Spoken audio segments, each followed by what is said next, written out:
Entonces presta atención. Imagina la escena. Son las 3 de la mañana en una discoteca de lujo en Copacabana. Música alta, luces parpadeando. Y en medio de la pista de baile, un tipo de 35 años con una barriga que no miente, rodeado de mujeres, copa de caipirinha en la mano, riéndose a carcajadas y bailando como si no hubiera mañana.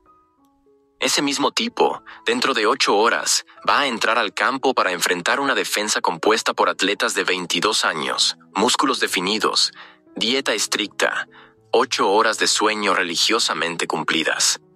Por lógica, sería una masacre.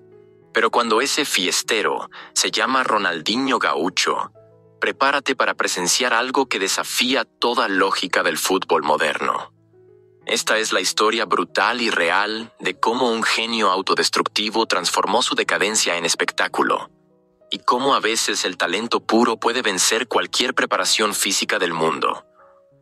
Para entender la magnitud de la locura que estamos a punto de contar, primero necesitas saber quién fue Ronaldinho Gaúcho en su apogeo. Entre 2003 y 2006, este tipo no era solo un jugador. Era una fuerza de la naturaleza que redefinió lo que significaba ser un crack. En el Barcelona, hacía cosas que parecían editadas por computadora. Todo el Santiago Bernabéu de pie aplaudiendo a un jugador del equipo rival. Ronaldinho. Pelé admitiendo públicamente que había encontrado a alguien mejor que él. Ronaldinho. Maradona llorando de emoción al ver los regates del brasileño. Ronaldinho. 2 balones de oro consecutivos, Champions League, y el reconocimiento mundial como el jugador más espectacular de la historia del fútbol. Pero aquí comienza la parte oscura de la historia. Ronaldinho siempre tuvo una filosofía de vida muy particular. El fútbol debería ser diversión, y la vida debería vivirse intensamente. Mientras Cristiano Ronaldo dormía 8 horas al día y seguía una dieta de monje, mientras Messi se dedicaba obsesivamente a los entrenamientos, Ronaldinho eligió un camino diferente. Descubrió que Barcelona tenía una vida nocturna increíble y decidió explorarla completamente. Discotecas, fiestas privadas, viajes constantes a Brasil para descansar, que en realidad eran maratones de fiestas en Porto Alegre y Río de Janeiro. Las señales de la decadencia comenzaron a aparecer ya en 2006. La barriguita que antes era discreta comenzó a hacerse evidente. Los entrenamientos se volvieron una carga, y comenzó a faltar con frecuencia creciente. La prensa catalana, que antes lo idolatraba, comenzó a noticiar sus retrasos, sus noches en vela, sus descansos no autorizados. Pero lo más increíble es que, aún así, todavía conseguía decidir partidos importantes con destellos de genialidad pura. La situación se volvió insostenible en el Barcelona cuando Pep Guardiola asumió el mando. El técnico catalán tenía una filosofía rígida, disciplina, dedicación y profesionalismo por encima de todo. Ronaldinho representaba todo lo que Guardiola despreciaba en el fútbol moderno. Las fiestas eran públicas, los retrasos constantes, y el cuerpo mostraba señales claras de una vida descontrolada. La separación era inevitable, y el brasileño fue vendido al Milan en 2008, a los 28 años, en una edad en la que debería estar en su absoluto apogeo.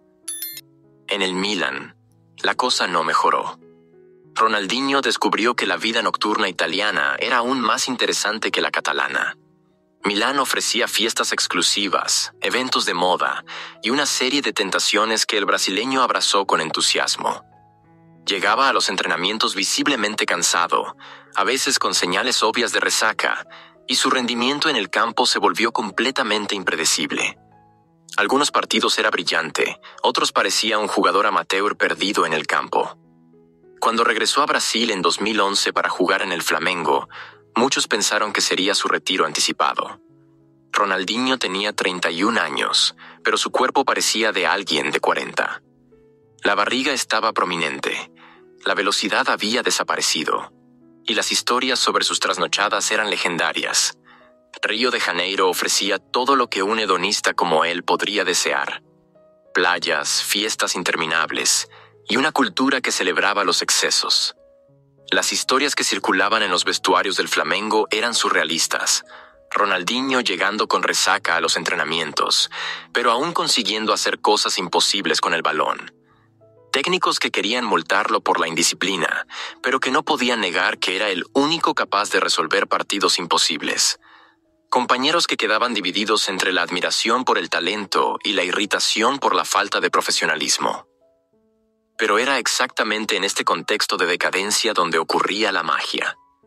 Los fines de semana, cuando entraba al campo visiblemente fuera de forma, con la barriga moviéndose con cada movimiento, Ronaldinho aún conseguía hacer cosas que dejaban a 80,000 personas de pie en el Maracaná.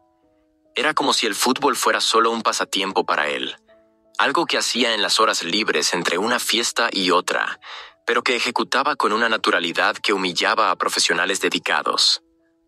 Los adversarios vivían un dilema psicológico constante. Veían a un tipo claramente fuera de forma, que probablemente había pasado la madrugada en una fiesta, y pensaban que sería fácil marcarlo, pero bastaba que recibiera el balón para que toda la seguridad desapareciera. ¿Cómo marcar a alguien que, incluso borracho y cansado, aún tenía una técnica sobrenatural? ¿Cómo anticipar los movimientos de alguien que ni él mismo sabía lo que iba a hacer? Las redes sociales de la época se llenaron de videos virales. Ronaldinho regateando 5 jugadores seguidos en el Engenhão, claramente jadeando, pero sonriendo como si estuviera jugando en el patio de su casa. Ronaldinho haciendo un gol de falta imposible contra el Santos, la barriga temblando con el tiro, pero el balón besando el ángulo con una precisión que desafiaba las leyes de la física. Ronaldinho dando asistencias de tacón en el medio del área, sudando como si hubiera corrido una maratón, pero ejecutando la jugada con una elegancia que hacía que pareciera fácil. Lo que más impresionaba no era solo la técnica que permanecía intacta, sino la inteligencia de juego que se había refinado con la experiencia. Ronaldinho sabía que ya no podía correr por 90 minutos, entonces elegía sus momentos.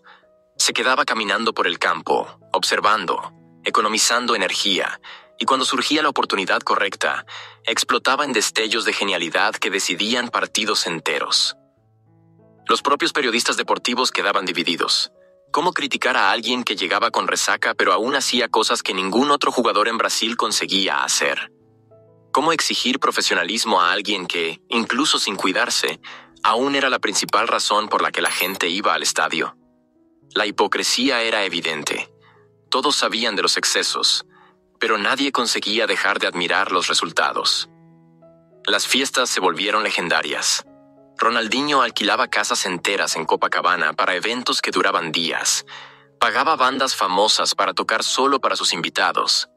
Gastaba fortunas en bebidas importadas y transformaba cada descanso en una celebración épica. Y lo más increíble, al día siguiente, conseguía entrar al campo y hacer cosas que jugadores sobrios y dedicados no conseguían ni soñar. La verdad incómoda que nadie quería admitir era que Ronaldinho borracho aún era mejor que el 99% de los jugadores profesionales brasileños. Su visión de juego trascendía el estado físico. Su técnica era instintiva incluso cuando el instinto estaba empapado en alcohol. Era como si el talento fuera una entidad separada del cuerpo, algo que existía independientemente de las circunstancias físicas. Los defensores adversarios relataban experiencias traumáticas. Pasaban toda la semana estudiando videos, preparando estrategias para marcar al Ronaldinho acabado, y salían del campo completamente perdidos, sin entender cómo habían sido regateados por alguien que apenas podía correr. La humillación era doble. Perder contra alguien visiblemente fuera de forma y encima verlo sonriendo durante todo el proceso. El período en el Atlético Mineiro fue aún más surrealista. Ronaldinho había encontrado en Belo Horizonte el escenario perfecto para sus excesos. Una ciudad que lo idolatraba, una vida nocturna vibrante y la presión reducida de un club que sabía exactamente lo que estaba contratando. Las historias de sus trasnochadas se multiplicaron, pero también se multiplicaron los momentos de magia en el campo. La Libertadores de 2013 fue el clímax de esta contradicción.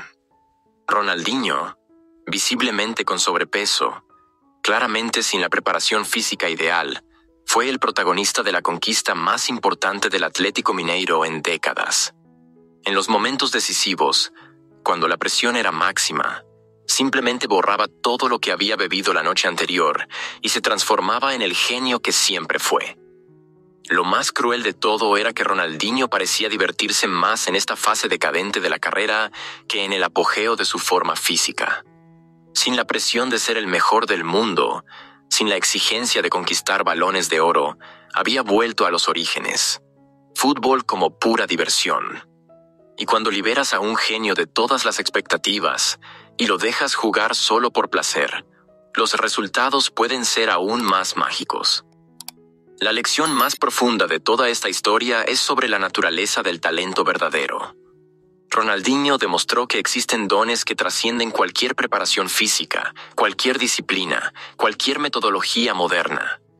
Mostró que el fútbol, en el fondo, sigue siendo arte, y que los artistas verdaderos crean independientemente de las circunstancias. Incluso borracho, incluso gordo, incluso totalmente fuera de los estándares del profesionalismo moderno, el genio seguía siendo genio.